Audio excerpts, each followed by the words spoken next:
morning and welcome back to online lectures on effective writing, and you are listening to these lectures by Binod Mishra and hope you are enjoying these lectures. Friends, as you remember, in the previous lectures we talked about effective writing, what effective writing is and what are the parameters, what actually can make you an effective writer. But then that was rather introductory, and today we are going to talk about the various principles of effective writing. As I said the other day that all of us are writers. Whatever way we write, we are writers rather. All of us actually want to write, and within all of us there is a writer. Maybe at times our roles as writer change, and this change depends upon the circumstances. Since we are talking about effective writing, we are also going to discuss what actually are the underlying principles that can make all of us effective writers. But before we do that, let us find out what sort of writer we are, because in today's world all of us are writing, whether you are writing with a pen or you are writing on your laptop, on your personal com, or whatever way, or you are writing at your workplace, or sometimes you are writing at leisure, sometimes you write because you want to perform a task, sometimes because if you are going to join a workplace today, you will find that your writing will have to be need based. You also remember that in the previous lecture we also talked about the various aims of writer. Now, having understood the aims, is it not important to know what sort of writing we are going to make and what sort of writers are there, and how we can change ourselves from an everyday writer to a writer that counts, to a writer whose excellence, whose brilliance, whose art of writing actually matters. Because as we all have learnt that writing is a skill, writing is an art, and with efforts we can make ourselves better writers. But before that, let us try to find out what sort of writers we are. Now, here are writers at work.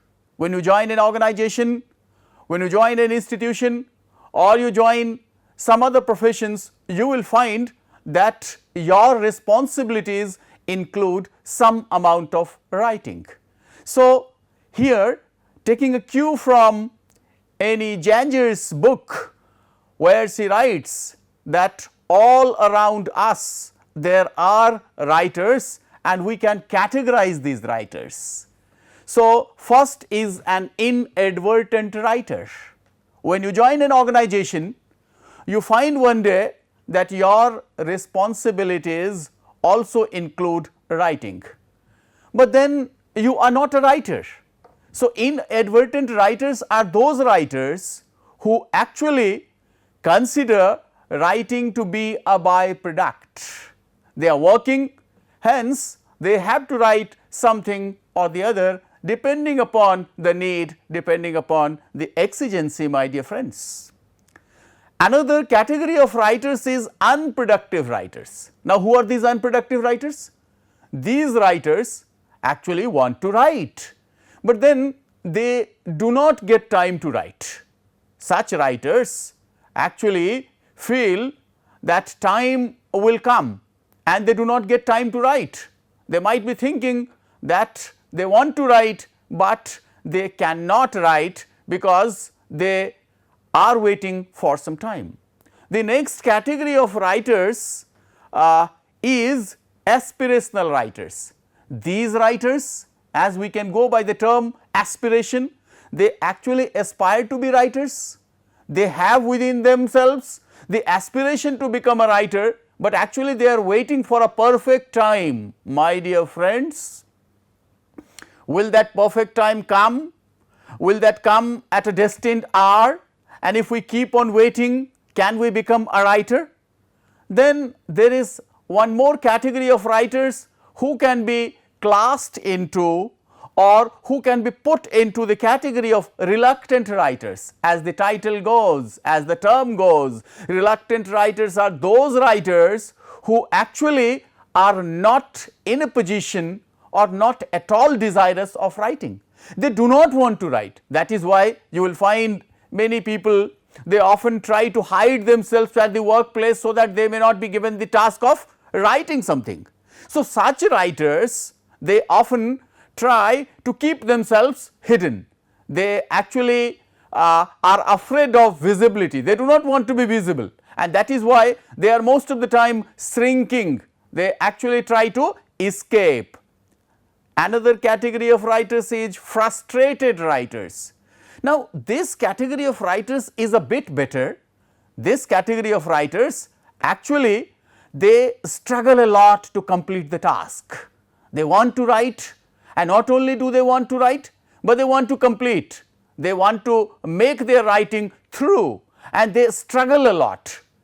Of course, the generation of becoming a writer has begun in them, but then when this sort of tendency, this sort of desire to write ensues in them, they actually start writing, and a time comes when they become overburdened writers. Now, who are these overburdened writers?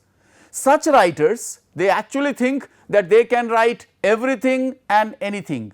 Such writers not only struggle a lot, but they want to take all sorts of writing, and these writers actually do not get much time to channelize, do not get much time to revise, do not get much time to beautify their writings. But then, since you want to be a writer, as I said the other day, all of us want to be writers. So, in order to be writers, what actually we need is, we do not fall into any of these categories that I have mentioned.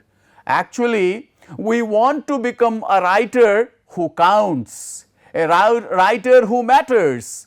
And in order to become that, what you are aspiring for is, you are aspiring for becoming a writer who is valuable.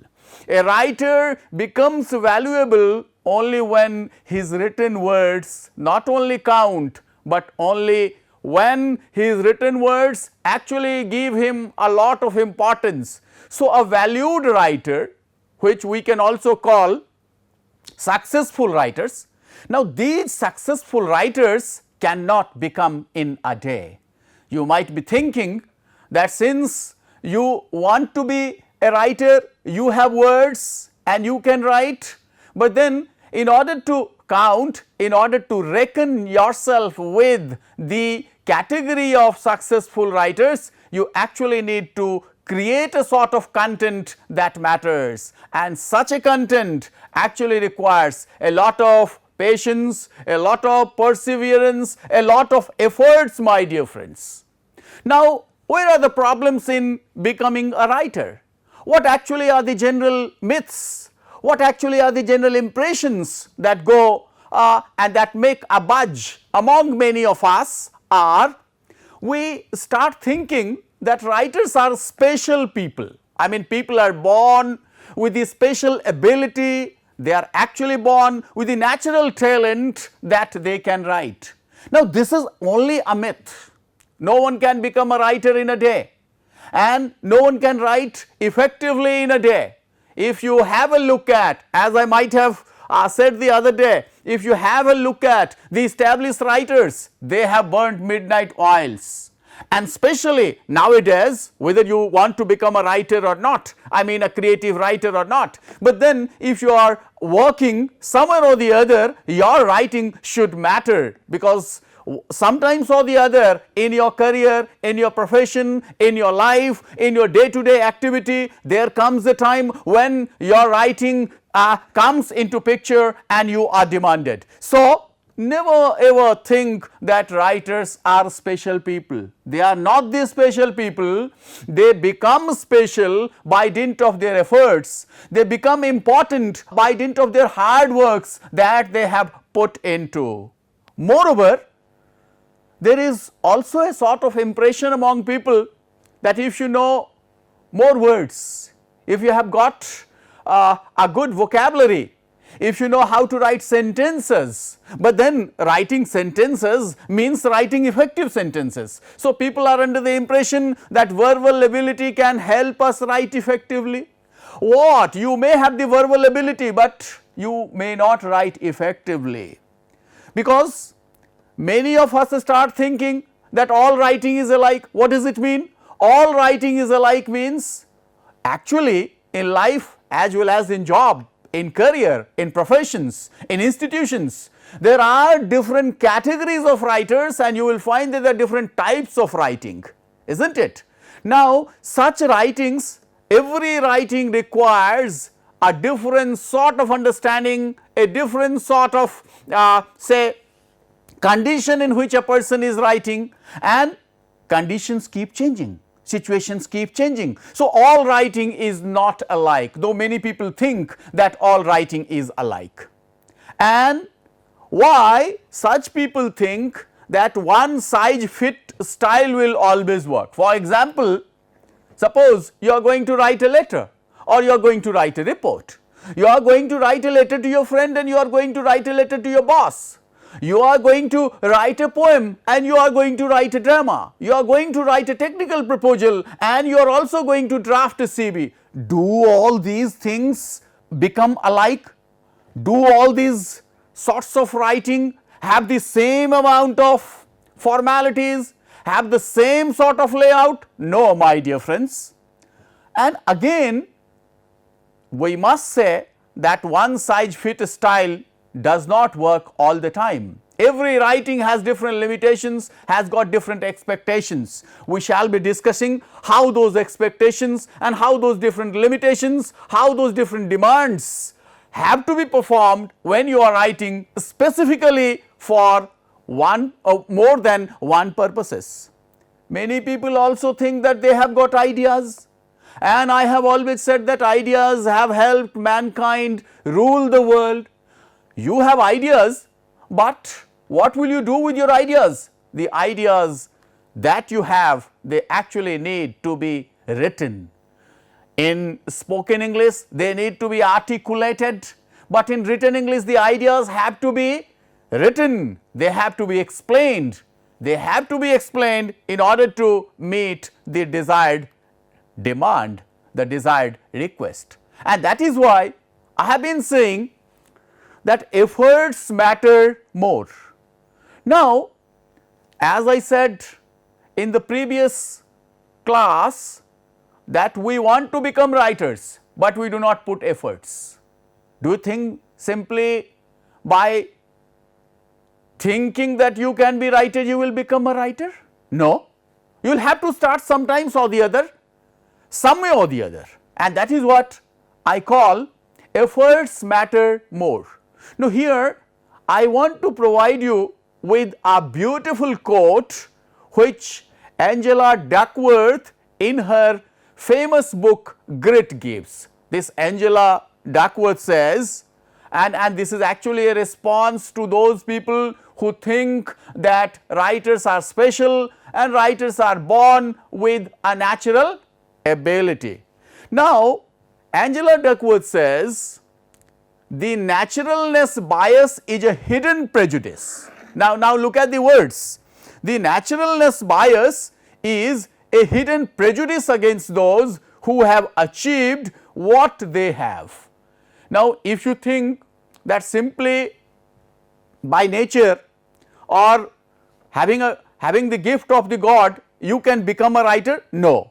So, when you are suffering from a bias which says that writers are natural, writers are born, no. This naturalness bias is a hidden prejudice against those who have achieved what they have because they worked for it, and a hidden preference for those whom we think arrived at their place because they are naturally talented.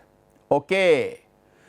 If you have a look at all those great writers, playwrights, novelists and poets, they have written quite a lot, and you might be thinking that they have got this natural talent, maybe they might have got imagination, but in order to convert their imagination into a sort of writing which people go for, which people hanker after, which people love to read, actually all these require not only the natural talent, but they actually require the efforts. And these efforts, my dear friend, these efforts you will find, these efforts matter more. How?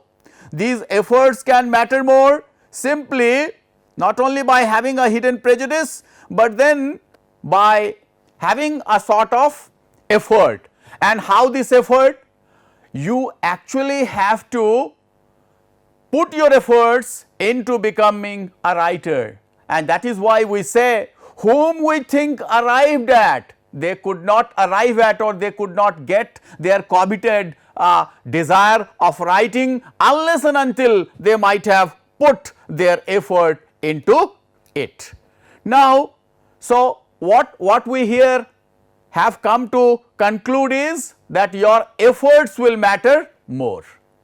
Now, you have the ideas, even if you are going for a creative writing, you might have the imagination, but then whenever you are writing, there are certain things that you must ask yourself, because writing, as I said, cannot materialize in just one day, and even when you want to put your efforts, what are the different things that you must keep yourself in mind while writing? First is, ask yourself, why are you writing? What makes you write this? If most of us start thinking, whether you are in a job or you are in your own profession where you want to make writing your career, your profession, so ask yourself, why are you writing? What is actually the purpose? I mean, unless and until you know the purpose of writing, you cannot put your efforts, because once you know the purpose of your writing, you will also come to know, because this purpose will tell you, you are actually writing to entertain. As I said the other day about the aims, you are trying to entertain. Naturally, when you try to entertain, you will start writing something in a very creative manner. You are trying to inform, so when you try to inform, that will become very official. Or when you try to explain, naturally when you explain, your orientation will change. So why are you writing? Ask yourself why you are writing. We actually write for a number of reasons. Suppose as a young a boy aspiring to get a job, what he will write? He will write, or he will draft, he will create a CV. Now, creating a CV will be different from writing a poem. Naturally, now you see how these two things vary. So, why are you writing? You are writing to get a job.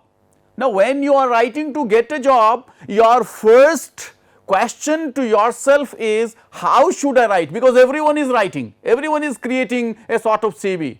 Now, you have to write a CV that sells, a CV that actually can tell about yourself better, can inform the prospective employers about your merits, about your talents, about your capabilities. So, there are a number of things, and likewise when you are writing something different, suppose you are going to write a short report or a long report or a feasibility report or whatsoever, naturally that also will vary. So, first you have to ask, what are you writing? So, when you have got the answer to what you are writing, you will come to know about the layout, and not only about the layout.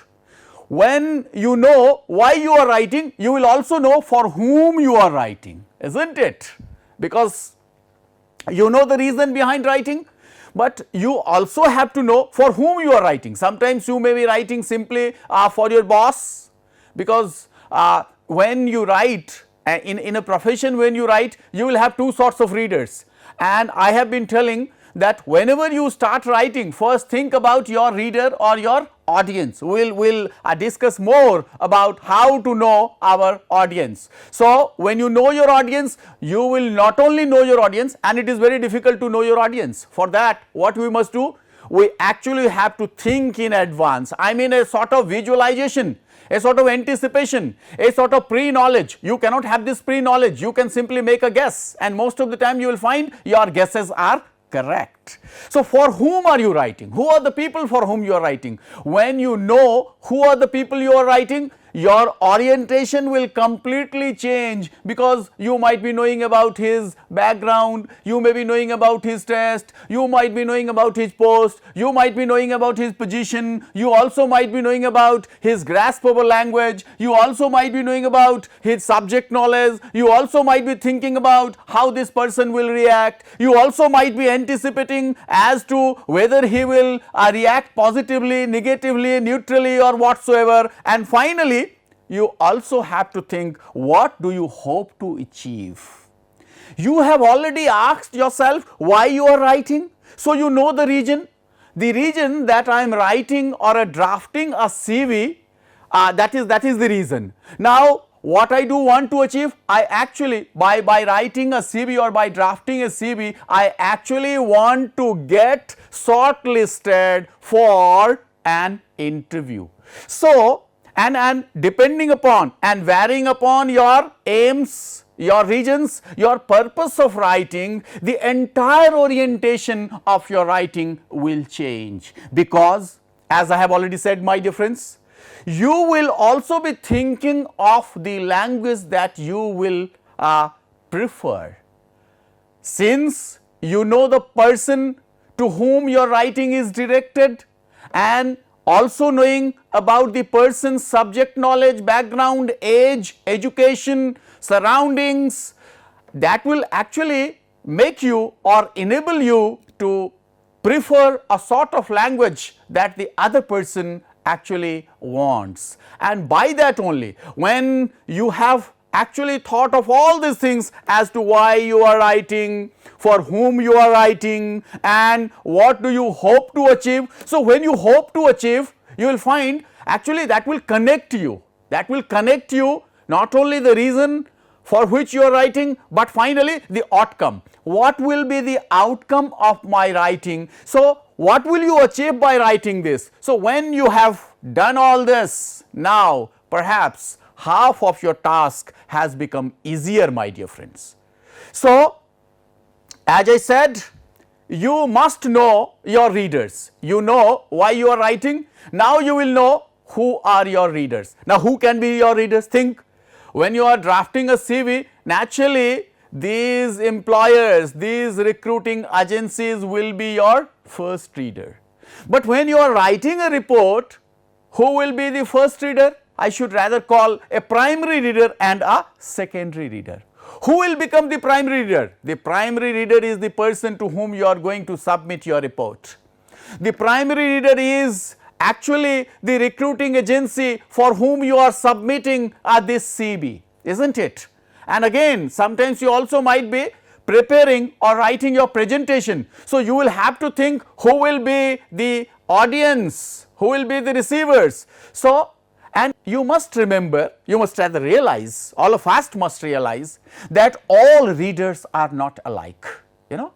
This is actually the difference in their age, in their education, in their background, in their sex, in their tastes, in their habits, in their religious preferences or many more. They are all different people.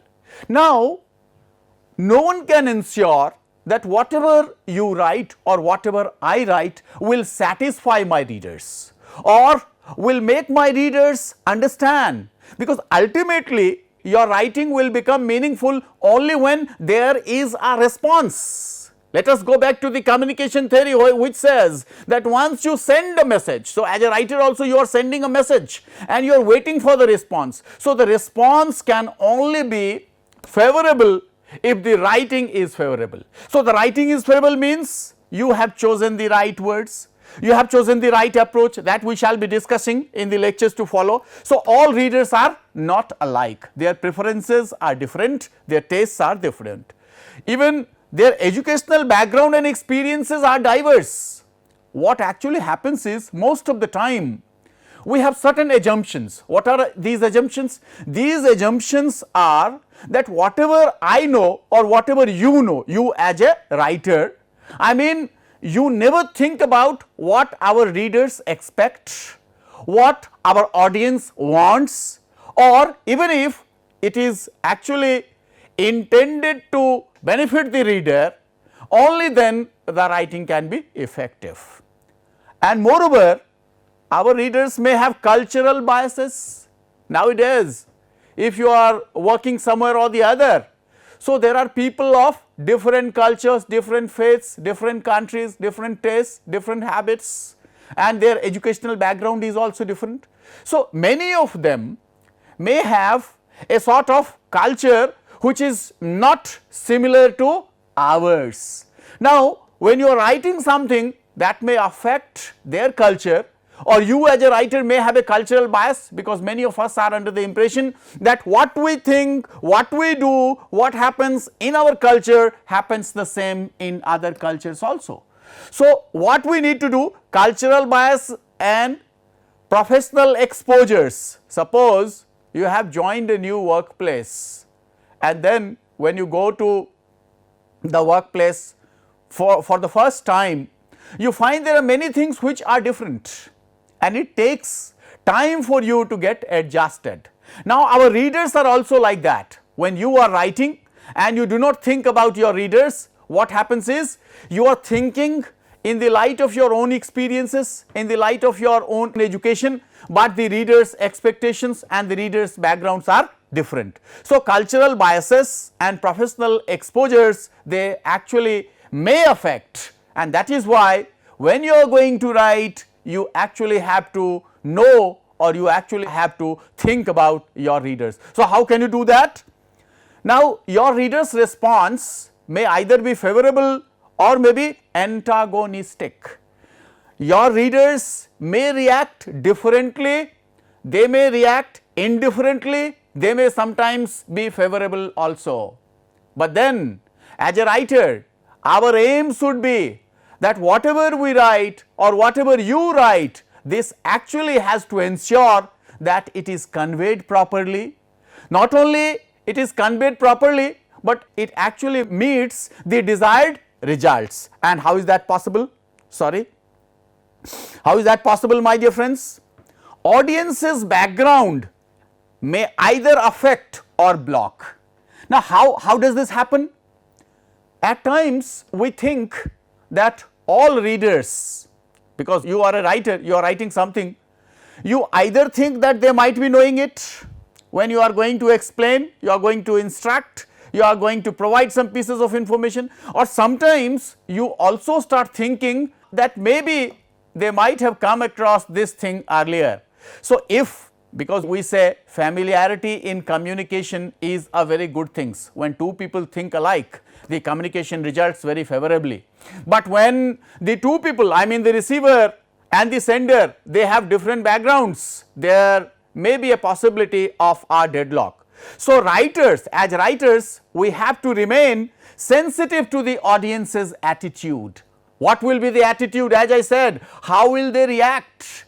If you use a language, if you go for a style that may actually hurt the sentiments of the readers, naturally they will not be favorable, they will be unfavorable. So, the writer must know where to emphasize and how, where to emphasize, because when you decide why you are writing and your purpose, because you have already decided what you want to achieve, your purpose is to benefit, isn't it? Your purpose is to benefit. In that condition, what you should do? You should actually go for an approach, you should go for an attitude that my readers have to be benefited. So, if you are going to put some emphasis somewhere, you are actually to present it in a manner that the readers understand where you are emphasizing. For example, in business writing, it is always said that when you are trying to sell a product or you are going to launch a new product, you have to tell the reader how this product has got more advantages, and that is actually the key element, that is actually where you are going to emphasize. And how will you emphasize? By telling about the qualities. We shall be discussing it in detail in other lectures. Now, you also have to think of your audience in such a manner that it helps you achieve your communication goals. As I said, the goal of your communication is to benefit them, and for that you not only have to choose the proper layout, the proper structure, but also the proper language. How? Actually, when you know your reader's background, that will enable you, or that will help you in the choice of language and tone. My dear friends, it is actually language that matters nowadays, in an age where people do not have time. We are all having problems of time, and so as a writer you also have to focus in such a way that in less time you are going to convey your thoughts in a very organized manner. Now, you can have a look at the example that I have provided here. This example is from a letter, and this letter is a response to a letter to one of the customers. Now, look at this and you put yourself in the position of the receiver and think whether this language is suitable, whether the tone is suitable, or where the writer has failed. Now, the letter says, "Thanks for the overwhelming response this promotion has generated. We have unfortunately depleted our stock temporarily. We are therefore holding your request pending stock replenishment." Now look at, my dear friends, what happens, what actually has happened here. You have, or the writer has not been able to understand the background of the reader. There are certain words which actually have been used, and this has been used in such a manner that now look at the last lines here, pending stock replenishment. Now imagine, because as I have been saying that all readers are not alike. So, when a reader comes across, and a reader may be a boy of say 20 years or 21 years, now will he be able to, because you do not understand his background, will he be able to understand this last three words, pending stock replenishment? Actually, this is a response to a letter, and in the letter you have to explain, because now the reader wants to know some pieces of information, but you have written it in such a manner that it does not convey. What actually should you do, or might he have done, is to make the language more familiar. This language here is not familiar, my dear friend, and that is why this defeats the purpose. Now, when you are going to analyze your audience, there are certain questions, as I said earlier also, that must be given due consideration. Who are my primary readers? When you write your sales letter, of course, this is directed at the customers. Now, if we take the example from the last slide, as you have already seen, some of the customers may understand, but will all the customers understand the implication of what has been written in the last three words? Not at all. Who are my secondary readers? As I said, you have to focus not only at the primary, but also on the secondary readers. Primary reader may be your boss, secondary readers may be the people, client, customers. What is my relationship with the reader? Now, your relationship with the reader, whether it is primary or secondary, when you are writing or submitting a report, you will find you must ensure that how is your relationship with your boss and how will he react. Moreover, you must not sacrifice your writing simply to please or simply to satisfy your boss, because your target reader, I mean the secondary reader, is more important. So, you must have to create a sort of blend between the understanding of the primary reader as well as of the secondary reader. How much does my reader know about the subject? No, we have already discussed, because most of the time we try to show what we know, but we do not try to explain what our readers do not know, and that is why the problem persists. How will the reader react to my message? Now, my dear friends, when we talk about all these, you must actually think that in order to make your writing effective, all that you need to do, all that you need to understand is that there has to be a balance between what the readers want to know and what the writers want to express. Unless and until there is a proper balance between the reader's expectations and the writer's intention, no intended result will materialize. Writing, as I have been saying, is an arduous task, my dear friends, and writing is not one day affair. What you write matters, and since writing becomes a part of recorded information, becomes a part of information that is to be preserved for years to come, hence as a prospective writer, as a prospective say person at the workplace, you also have to see how your writing conveys what it should convey.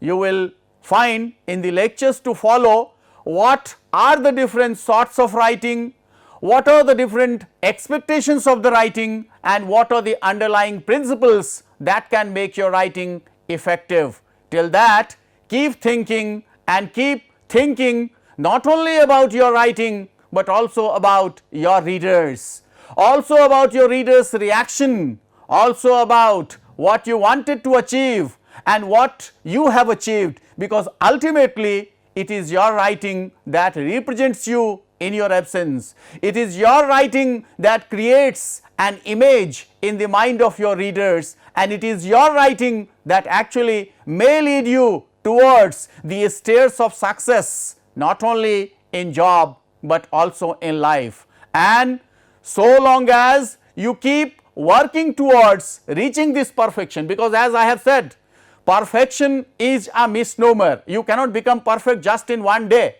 You have to keep trying every day, every night, and you also have to think what words are preferable, what words are authentic, what words mean, because there are times when you go for a word that does not mean but that actually demean not only you as a writer, but then it actually imposes your reading, your learning, your understanding on your readers. I hope with this lecture you will actually generate a sort of consciousness as to how you should start writing and how you should practice all the different nuances, because the course that we have designed actually tells you and makes you familiar with different sorts of writing, which if you keep yourself in the background and if you go accordingly will convert you into a writer that affects, into a writer that matters, into a writer that